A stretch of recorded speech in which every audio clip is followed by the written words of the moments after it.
What a treat it was to chat with Sara Hillery of Sara Hillery Interior Design. She has been featured in Southern Living, Veranda, House Beautiful, and recently participated in the Kips Decorator Showcase. I hope you enjoy our conversation surrounding her background, experiences, and design philosophy. Welcome to Grandma's Silver, where tradition meets today. I'm Allie, your host and the founder of the Grand Millennial Lifestyle. Here, we blend aesthetics with nostalgia, engaging in conversations with lifestyle brands, designers, and more to rediscover the timeless charm of the past. Join me as we journey from home to heart, illuminating the past and polishing the present with the gleam of Grandma's silver.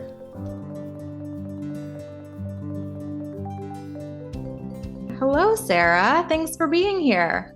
Hi, Allie. Thanks for having me. Of course. Well, before I always get eager to dive right in and start chatting about all the things, but what makes the most sense is if you tell us a bit about you, your journey, interior design, your background, maybe how that influenced your design. Just give us a little intro to you.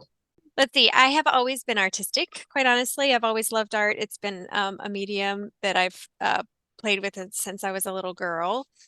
In high school, really, while loving the sciences, also kept up with my love of art. I did some murals in my high school, even did one in another school, and then went to school. I had really thought I was going to be a doctor. I really dove into this path, working in hospitals, volunteering, becoming an EMT, all those fun things. And then I went to college. I went to UVA, and I guess they have this, I don't know if it's even around anymore, but they had this like fast track pre-med kind of, but even though pre-med's not a major, it was kind of considered the path that you could take. So I loved the science classes, but what I found is that I absolutely hate pipettes and labs. They're so tedious. And so I have the utmost respect for anybody who has the patience to do that. So I realized if I don't like it at this stage and I have this many more years to go, I need to reconsider what I'm doing.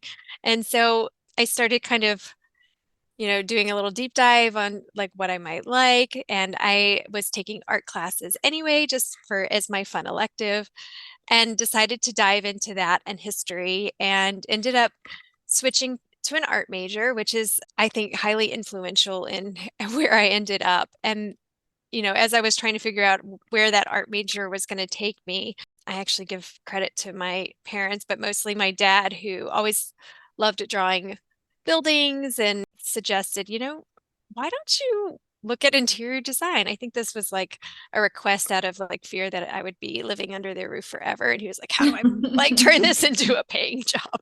How do we steer this in the right direction? Yes. Anyway, so after like 3 months of interning one summer with a designer here in Richmond, Virginia, and that was back before there were websites dedicated to pricing and stock. I had to go through an entire library one by one and write down the SKUs, fax them in, call the reps, or get the information back. And I figured if I could do something that repetitive for 3 months and still find the field interesting, it's probably where I should go. I love that. Yeah. So anyway, went back to school, got a master's in design, and then went to work in the field and kind of haven't looked back since. So it's been pretty amazing. And I obviously love what I do, or I wouldn't still be doing it. And constantly, I guess, looking for ways to grow and perfect my craft. So that's great. And for those of us who love your work, I'm sure I speak for not just myself in saying we're glad you stuck with it, because it's been so fun to follow along. And every time you post, I've been a long time follower, and every time that you're posting something new, I'm usually saving it because it's just, your work is stunning. Beautiful, beautiful job. And so fun. I feel like you do it, and maybe it's not seamless behind the scenes, but the end result is, of course, it just looks very seamless that you blend a very traditional style with functionality very well. There are times where I see spaces, and while gorgeous, you're just like, I could never just kick my feet up and relax or actually feel comfortable sitting and having a meal in that room. Whereas a lot of your spaces are comfortable, but still beautiful, make an impact. And do you do that intentionally? Is that something you think about in your I process? mean, I think, I try to really get in the heads of my clients when I'm designing for them. And so I hope that, everything I do reflects my clients and their wishes with. Obviously, there's going to be my influence Mm-hmm. in that. But I think that's probably more almost about me than it is about the clients, because I personally feel like you have to keep a space functional and it has to breathe. There has to be, so going back to art, I kind of look at design a little bit like art. And so you have to have this positive space and then negative space in order to make a successful painting. And I think that same rule applies to your living environment and interiors. It's, a house is just artwork in 3D. So you're Mm-hmm. living in what you're creating.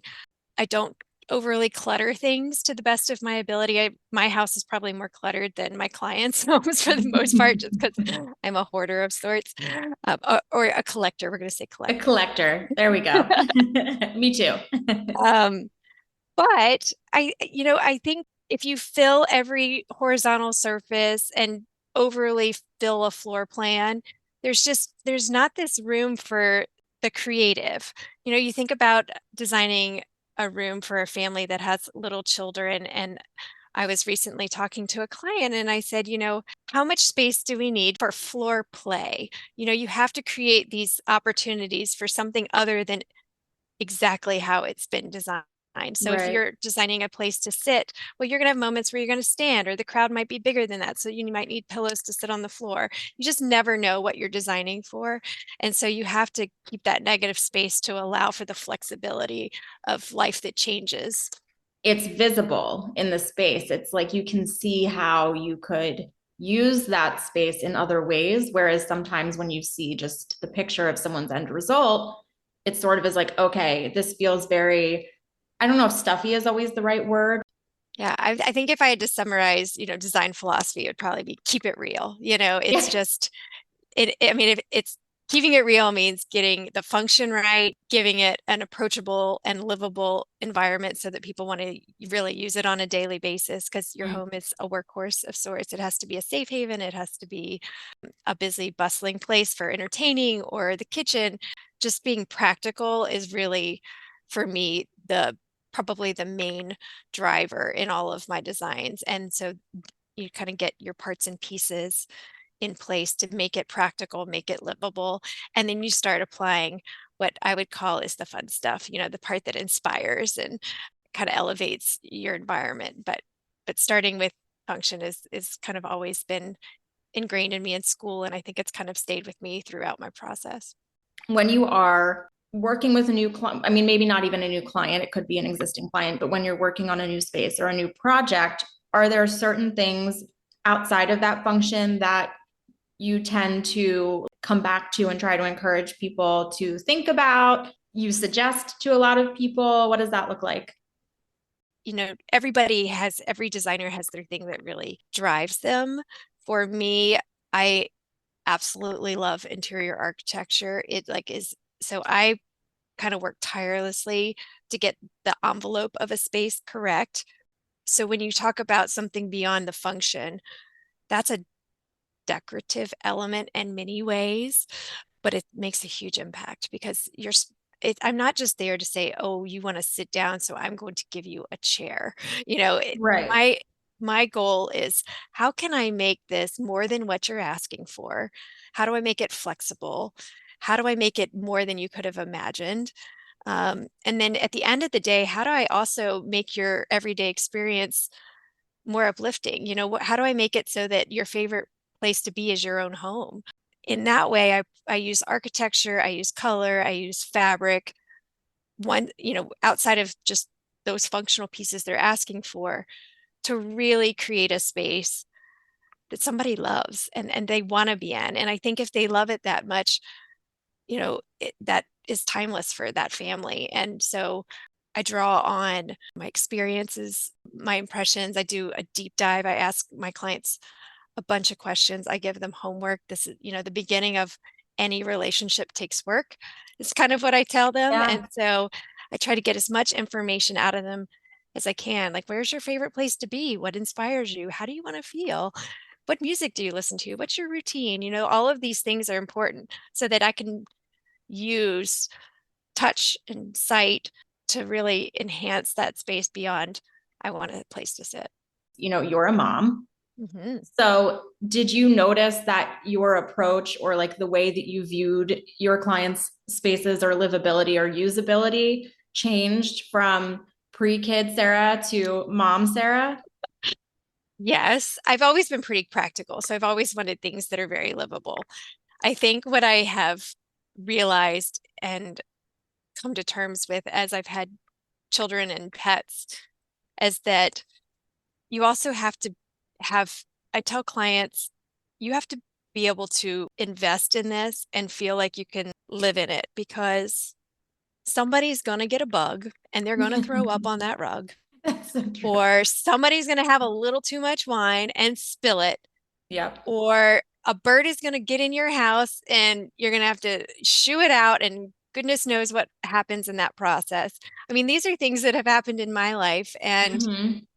I do carry that through. And that's part of, I think it makes me ultra sensitive to the practicalities of it. I always ask clients, like, where are you in your life? And, there's no such thing as maintenance free, but there is cleanability. And I think applying just that practical element has changed over time as to what practical means, because I've been broken in by my children, and my kids are, we've got like middle school and elementary school going on right now. And I think high school is a whole nother thing. I've got boys who wrestle. So now I'm like, man, all right, so sofas need to be I've always pushed high-end sofas, but now I push them even more. I'm like, you need that solid frame so that if they are wrestling, they're not breaking something, That's So sturdy yeah, furniture. it's just, I feel like it's reinforced kind of the philosophy I've had since the beginning. Again, you look at pictures and it's hard sometimes to place your own family in an image and what that looks like. And, your spaces tend to look more, they're beautiful, but they are also seem a little more anchored to reality and practicality, which I appreciate. Well, I'll say I have had a client before say, I'm out of that phase. And so it doesn't need to be so practical. And so, and for that client, that's fun, because you can throw a little more caution to the wind. Right. But on the whole, I would say most of my clients, whether they're young, in the middle of their lives, or at the end of their lives, have the request for it to be very livable. And so most of my clients fit in that category. It is sort of the luxury of not we're having to worry about what's happening in a space that is just as exciting, I think. Again, going back to experiences, I know that you have moved around a little bit. I think always in the South, if I'm not mistaken. But did you find that the change of scenery played into, or like, did you pick up different things being in Virginia versus Texas, or what did that look like as far as things that you started to gravitate towards or that changed for you? 100%. So I should say that my mom is like loves stories and loves history, and drug me to like every antique store on any road trip, going up and down any highway, as a child. And so most of my experiences as a little girl were along the East Coast. So my family's in Virginia, North Carolina, for the most part. I was heavily influenced by English and colonial architecture and aesthetics as a Mhm. child, and loved it. I did live in Texas for a brief amount of time, which always gave me a bit of Texas pride, if you will, to carry with me. But from an architectural and design perspective, that was what I knew. And then after meeting a very wonderful New Orleanian, who is now my husband, we relocated to Texas again and lived in Houston for almost 8 years. Okay. And between, you know, visiting family and trips to New Orleans, and then also, I tell everybody, I'm like, I just drank the Kool-Aid. That place is so much fun. I mean, I've can't never go been, but wrong. it is on my list. I'm dying to go. I I mean, between Texas and New Orleans, they both of these their cultures are very inviting, very welcoming, larger than life. If you have an idea, let's run with it and see what we can do. And I think the East Coast is not that they don't have that philosophy, but it's more entrenched in tradition and Yes. rituals. And so, there's a little bit more maneuvering that has to happen to get sometimes somewhere. And so I think, in Texas, they're not as influenced by English and colonial architecture, but a lot of open spaces, the relationship of indoor outdoor that is prevalent here was really prevalent there. But I think before it became such a big to do during the pandemic, big open spaces, high ceilings. Their influence in terms of design was more European influenced. I think there's a lot of Spanish, Italian, and French influences in what clients were asking for in that location. And then, of course, you've got New Orleans. It's heavily French, and so I mix now. As you go through life, all of your experiences put an impression on you, and you learn to love so many styles. And so for me, I'm always trying to mix English with French, with Italian, with a little bit of modern, because I think at the end of the day, that's what keeps a space looking lively. Because if it looks too Hmm. matched, it feels not real. I mean, it Like a feels like a museum. staged. Yeah, like a So stage. Yeah. yes, whereas if you keep it lively and you put a little surprise here and there, it kind of makes the space come to life. It starts telling a story about who lives there and what their interests are. But I think I have taken all of those locations that I've lived in, and that's really influenced how I got to that point. And I think most of my projects reflect that, but it's always open to the interpreter. I'm on the East Coast. I'm in the Philadelphia suburbs, kind of near the main line area. Mhm. And again, you hit the nail on the head, right? This whole area, the whole coast is very entrenched in tradition, and progress happens, but it is a process to make it happen. And it's interesting because I guess in my head, I've just associated the South with a lot of tradition, and that people preserve that quite a bit. Yeah. And so that's interesting that from your perspective as someone who grew up on the East Coast, that there's actually a little more flexibility in that region. Yeah, Kind of I think fun. so. I mean, I think I would agree. I mean, everybody has their form of tradition, right? Right. People on the West Coast are going to have things that feel natural and to them. I mean, we've got globalization going on right now, and so this is like a much bigger topic, but I feel like some of the traditions are getting lost, and I think that's kind of a shame. And so I think for me, there's a push to preserve my clients' family traditions and their Mm-hmm. heritage, because if you don't preserve it within your family, it gets lost. It's a multi-layered thing, but I think the same applies for design. Yeah, absolutely. And that's funny, that's a big part of why I decided to even start this podcast, was because my background, I had an event planning company for many years. And then academically, my background was anthropology and archaeology. And I was I got into the event side because it was sort of the idea of ceremony, tradition, helping people to celebrate and create memories. I have then segued into all of this, and I still feel that it is like there's this big chunk of me that just so appreciates tradition and nostalgia and celebrating the things that are getting lost, and that we are, I think a lot of, the quote unquote grand millennial trend is sort of like this resurgence of not just the aesthetic appreciation, but kind of being influenced by a lot of the nostalgic factors and more the old fashioned values. And not all of those are great, and we shouldn't hold on to all of those things, Right. but many of them are. And I think to encourage like that connectivity is so special. So I can absolutely agree with you on that. A lot of your spaces are for families, is Hmm. what I've seen or heard. So I'm curious, when you do work with a family, are you thinking about holidays? What does that look like for you in those conversations? And how do you translate that into a physical entity?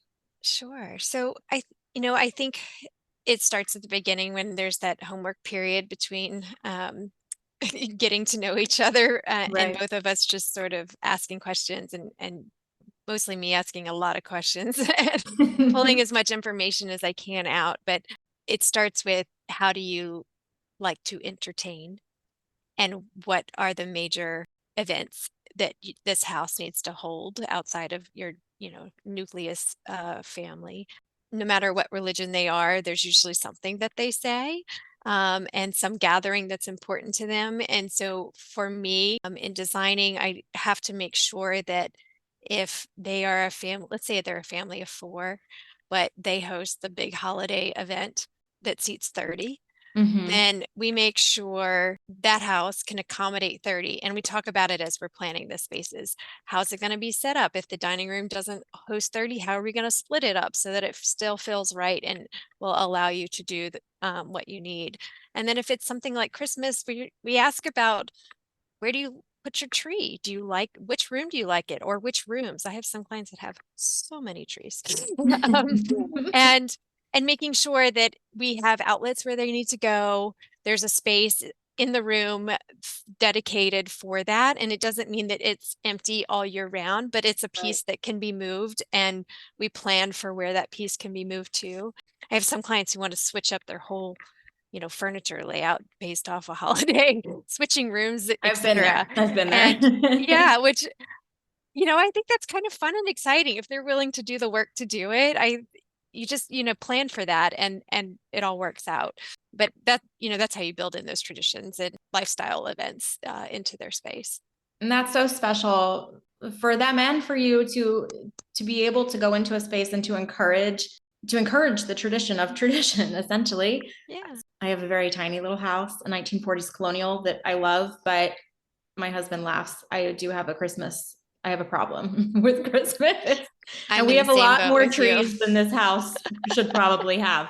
But yeah, it is. We've been there. And when we were looking at the house originally, the first thing I said was, our tree will go right over there. Or at the time we had one.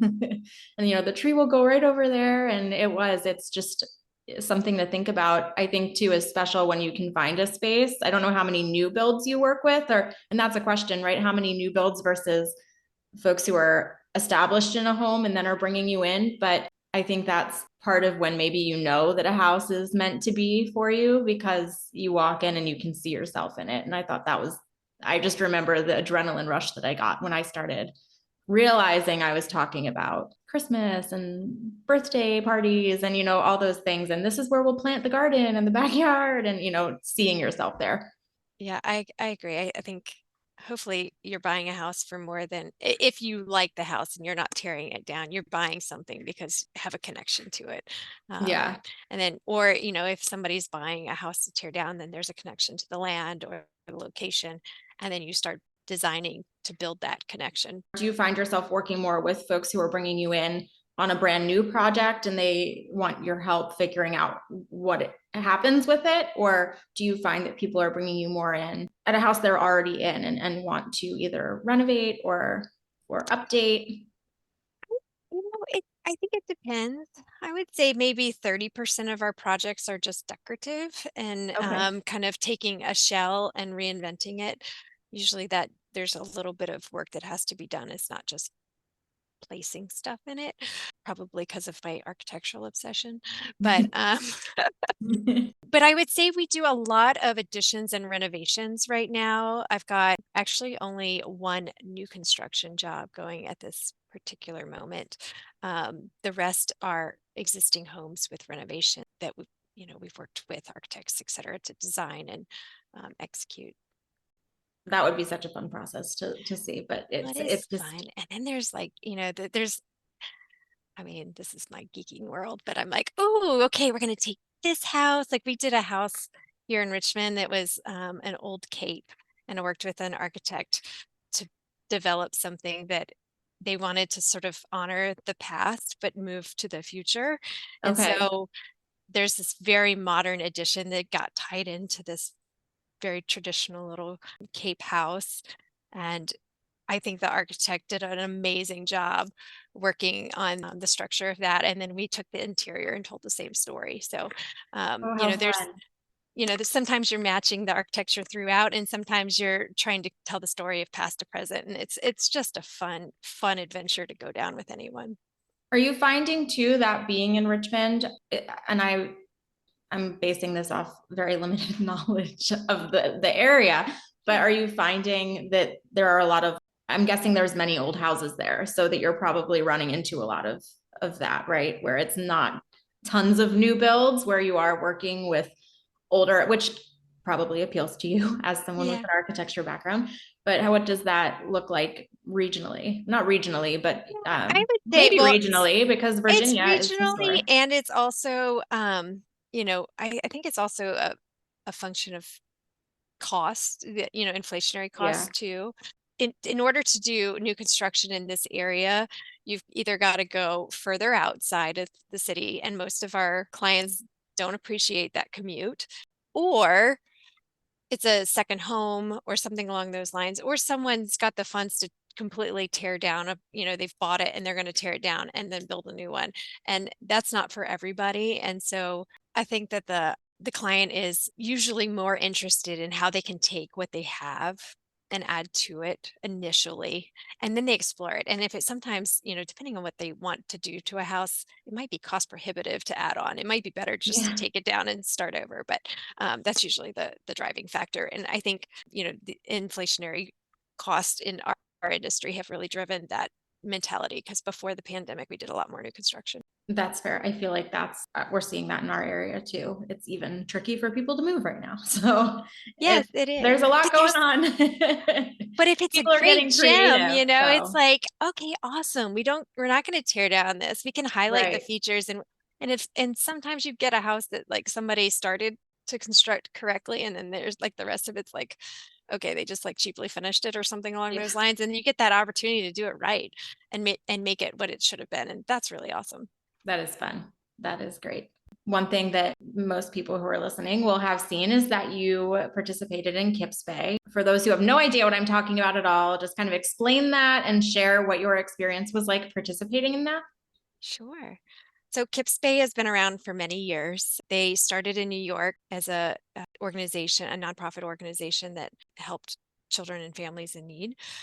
And they have really grown. And I think, don't quote me on this because I don't know that my information is 100% perfect, but I think they were one of the most successful and first to put the idea out there of doing a designer house Hmm. for income, and it has like withstood the test of time. The administration and members of the organization they work their brains off. They get a lot of credit because it's really hard to design to find a house that somebody is willing to let you manipulate, and then find designers who are willing to invest in Right. that and go forward. But Kips Bay is something else. It's one of those, it's kind of like the premier show house, I think, for our industry.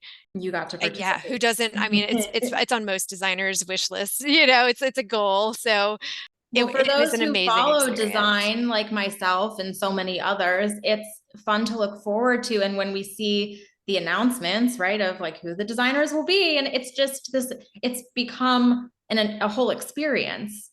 Yeah. Even if you aren't physically going and touring it yourself, which is something people can do, even online, it's in magazines. I saw your work in the magazine. What Yeah. was it, Thank you. Veranda? Yes. Incredible. So Thank you. fun. Tell us a little bit about, because you did participate. So tell us a little bit about how that came to be, what the experience was like. Was it similar, different than when you go in? Because you have more creative flexibility than if you're working for a client whose vision you're executing, right? Sure. Yeah, I got asked in August to do it, and was just coming off of the Atlanta Southeastern Show House, Okay. and had missed quite a bit of work for that one, or at least work in the sense of being in the office. I was in Atlanta quite a bit, and then got asked to do this, and it was not on my radar for the year. And I remember almost like I woke up in the morning, read that email, and punched my husband. I was like, "Hey, can we do this? Like, I know we have a trip planned. I was supposed to go somewhere during the opening of it. And I was like, we're going to have to reinvent our whole schedule for this. And are you on board?" And you have to obviously, if you have a family and other people that are depending on you, you've got to make sure they're on board, because it is a huge time commitment. But Right. it's awesome. It is. It's like I said, it's on almost every designer's dream list. And so you can say no, but You don't want to. who does, No one wants to say who no. does? And it's like, Kips pays the runway for design, as I think, Yeah, that's very Nazira, well I think said. worded it to me one day. So who doesn't want to put their name out there and show what they can do and where design might be headed? Because when you aren't design clients in some ways see what is out in the media, and what's out in the media isn't new, right? It's something that has been designed, then somebody has recorded it, photographed it, then you take the time to get it into a magazine. And so Right, everything you're looking at in print tends to be a little behind what is available immediately today. Not right, always, but typically. And Kips Bay is an opportunity to have instant access. They have vendors who have lined up willing to share their newest, latest, greatest. And so you get it out there, and you turn it around and get it in front of your audience so much faster than the normal routes. And so that's really a fun experience, I think. you need to really sit there for a while. If you are a design enthusiast, to sit there and just absorb it, Mm-hmm. because it is so, I don't know if cutting edge is the right way to word it, right? But a lot of it is it's new, it's flashy, it's Mm-hmm. so colorful most of the time, even when it's neutrals and relaxing spaces, it has such a punch to it. Yes. And it's a lot, like there are so many details. I can't get enough of it. But your space in particular, I was looking the blues and well, okay, I'm getting ahead of myself, but gorgeous, gorgeous color palette. So why don't you tell everybody about your space that you designed? Sure. What inspired that? Fill us in. Okay, well, my space didn't exist when I got asked to do it, so there was nothing to measure. Oh, They were working with the architect on how to adjust the house that was to sort of update the house in order for it to properly be a show house. okay. And so while somebody had a bedroom or bathroom that wasn't changing, I did not get that space. I got a space that had yet to be figured out. So I got a slow start. So I got asked in August. I think the first measure was like the end of August, but I had talked to the Kips people and said, hey, is there anything for me to measure? I've got a couple different drawings that look different. And they said, not yet, we'll let you know. So I had to be patient. And then I went down, I went to measure. And even then it was still a work in progress. And so there was no floor, there were no walls, there Oh were my gosh. a couple studs, trying to figure out openings and what we wanted in that space. So in that instance, it was completely flexible. I could build and you can in any of them, you can build and do anything you want as long as you're willing to, pay for it, so to speak. It gave me like a mental blank slate. So Yeah. I had recently, when you get asked to do it and you have no clients and it's like just you're like, okay, what am I inspired by right now? And my children go to a sailing camp in North Carolina, and I was in a nearby town after dropping them off and went to Tryon Palace in Newbern, which Okay. it was the like British governor's, mansion back in the 1700s. So Governor Tryon over the North Carolina colony. It was built in the 1700s, and then it had burned down and they meticulously rebuilt it. And I'm an architecture junkie. It's amazing. The house it's fabulous. Like they've done such a great job. But I was walking through listening to, how guests were like received, what the process was like, because it was so ceremonial back then, right? Right. And especially at that level. And I was walking through listening and going, okay, they really put focus and emphasis on getting to know their guest, really encouraging, like creating space and rooms dedicated to conversation, be it philosophy, political, or just, trivial social commentary. And I was sitting there going, I miss this idea of the original FaceTime Yeah. that is, person to person and one-on-one or small intimate groups. I feel like in today's society, it's, hey, how you doing? Let me grab you for 5 minutes. What's your schedule? Maybe I can see you at another time. And I've got children who are enamored with technology, myself kind of included, and so Mhm. I was really enamored by the idea of how do I foster conversation in a house that's intimate, it's thoughtful, it's quiet, it doesn't have to be a 3-hour sit down. And so obviously they were influenced by tea back in the day.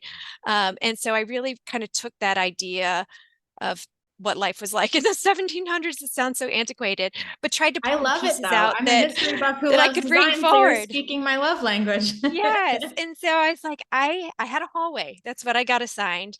And I was like, a hallway needs to be more than that. And in a home, I really like big rooms are fabulous. You have all these opportunities, but the small nooks and crannies are where you make those special moments. And so I tried to take this hallway and make it that nook and cranny that created a special moment. So I made it a tea room, and I also a try on there. They had the bed alcoves, the French idea where you like, encase the bed, Hmm. keeps like, it's more private, secretive, all those things. And so I kind of was enamored with that idea. I did not have a bedroom. That hallway would not have supported a bed. So I built out the alcove for the banquette that I custom built in there and just tried to create this intimacy. And so it really worked because that room is open on 3 sides. It's a rectangle. And Okay. so we built out the alcove so that when you're sitting in that nook, it's so cozy. You could read in it, you It can looks talk like to it. your Yeah. friends. And the thought was you could play cards there. You could, have tea. You could take breakfast if you wanted to. It was supposed to be multifunctional, but the idea is there's no screens and it's a small space for people to gather. And then I wanted to, because it had no windows and it was an interior room, and I love the outdoors, I wanted to bring that element into the space so that it wasn't dark. Um, Hmm.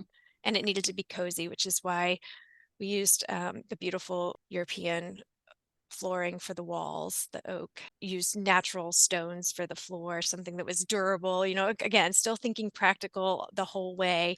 And then rich velvets, all those things kind of pushed you to create a space that looked inviting and cozy without being too dark.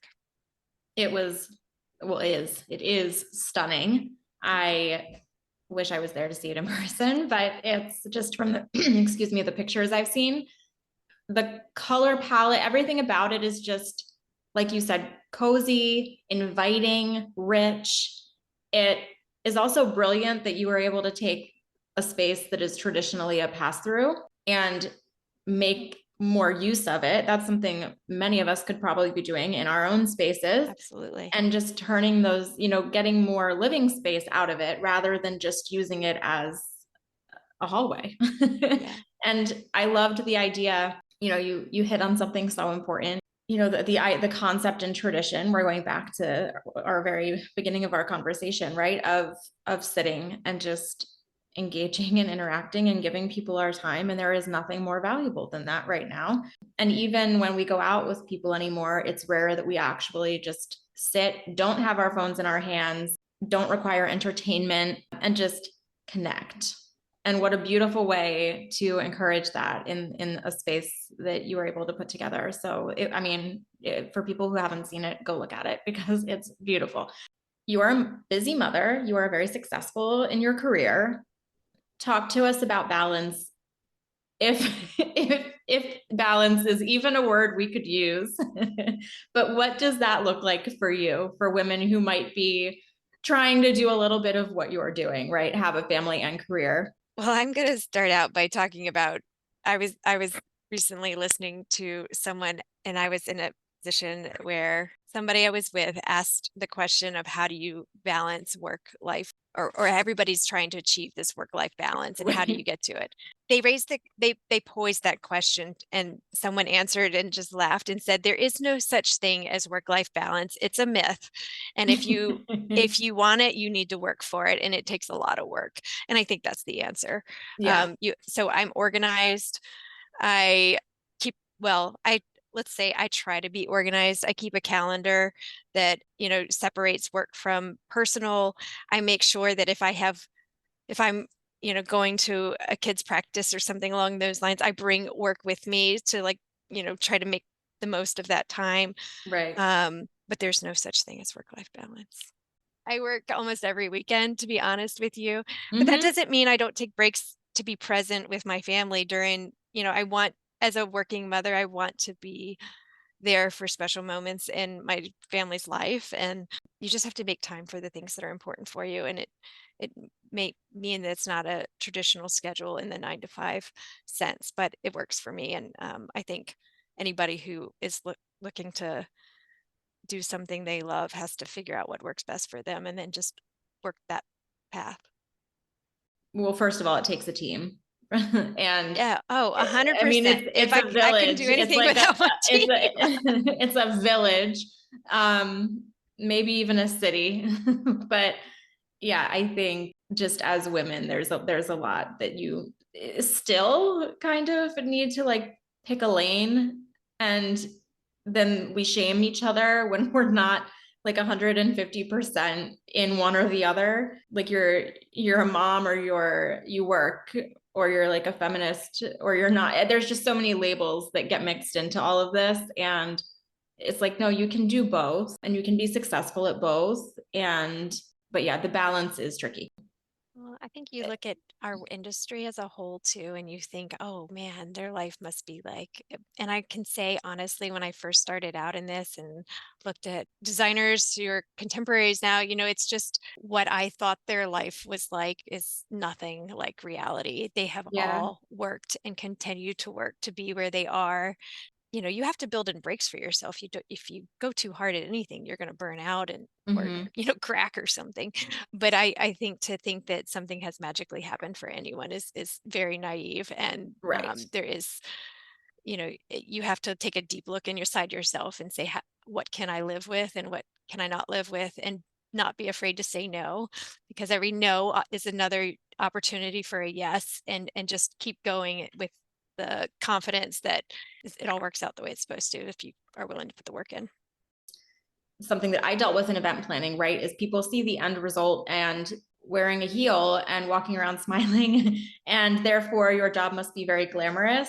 Yeah. And I'm sure you get that quite a bit with design, because you are showing people this end result. People do not see the literal blood, sweat, and tears that are going into the work, and the effort and the energy and what it takes to Yeah. pull that all together. So I don't know if that sort of is a bit of what you were highlighting just there, right? In that when you see Yeah. other designers, that it can look and has a certain perception to it. And then when you're Yes. entrenched in it, it's very different than, not bad, but different than that idea that it's just this beautiful everything. Yes. And I would, and I, as a working mom, there's an element of delegation that has to happen, right?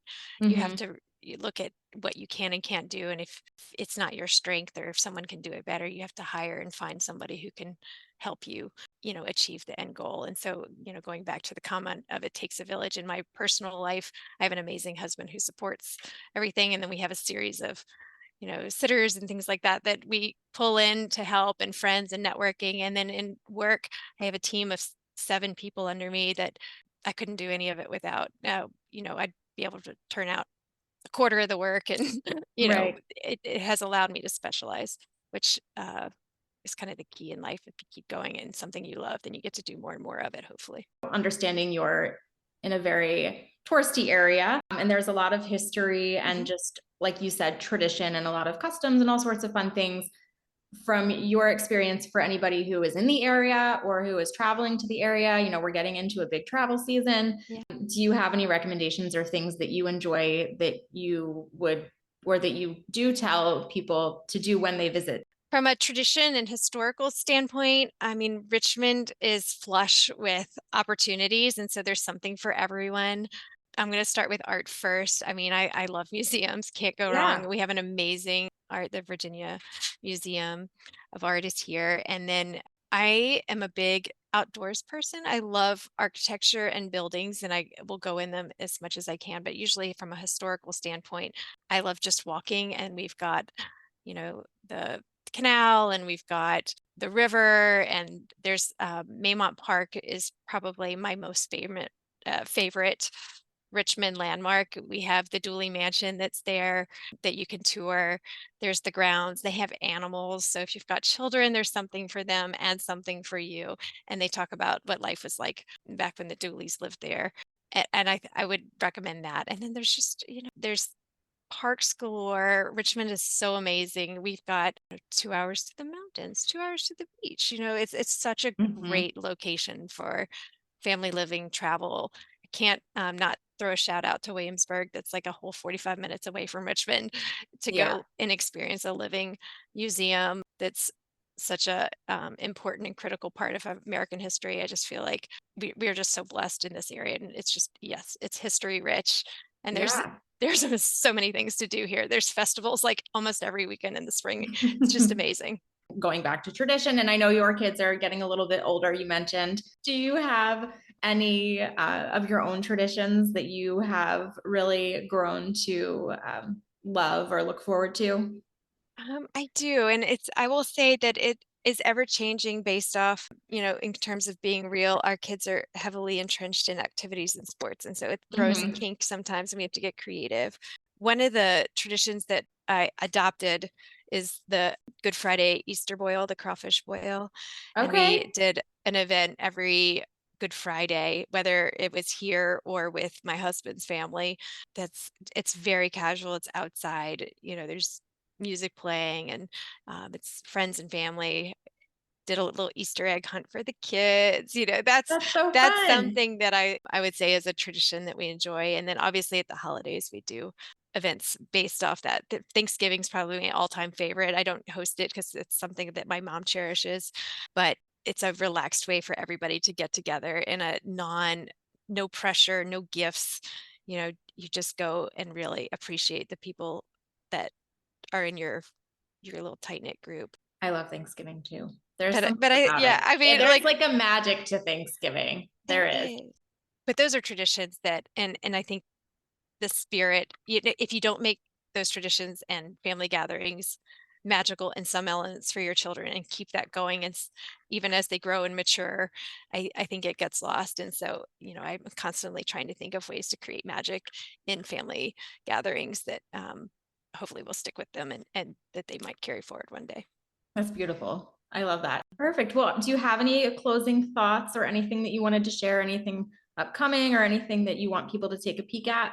Of course, your Oh, Kips Bay work, but if they haven't yeah, already it's seen it. out now. It's in Veranda. Right now, I'm at a point where after traveling, I was gone for most all of February. Very surreal life. I got to live for about a month, and now I'm knee deep in projects. So we're just trying to get a bunch of stuff ready. We've got projects that we've been working on for quite a while where the construction's almost done, and we're getting Oh, down to the fun. wire for install. So stay tuned. We'll get some photography out there at some point, and maybe we'll start flashing like little bits of it through our Instagram page. And Perfect. Well, I will post all, your website, your social media, Veranda, your Kips Bay feature, so people can check it out easily in the show notes. And I know how busy you are, so thank you for taking the time to chat with me. This has been so wonderful. You have so many things going on, but this is still somehow maybe just your beginning. I'm just excited to watch and be along for the ride. So thank you for sharing with us.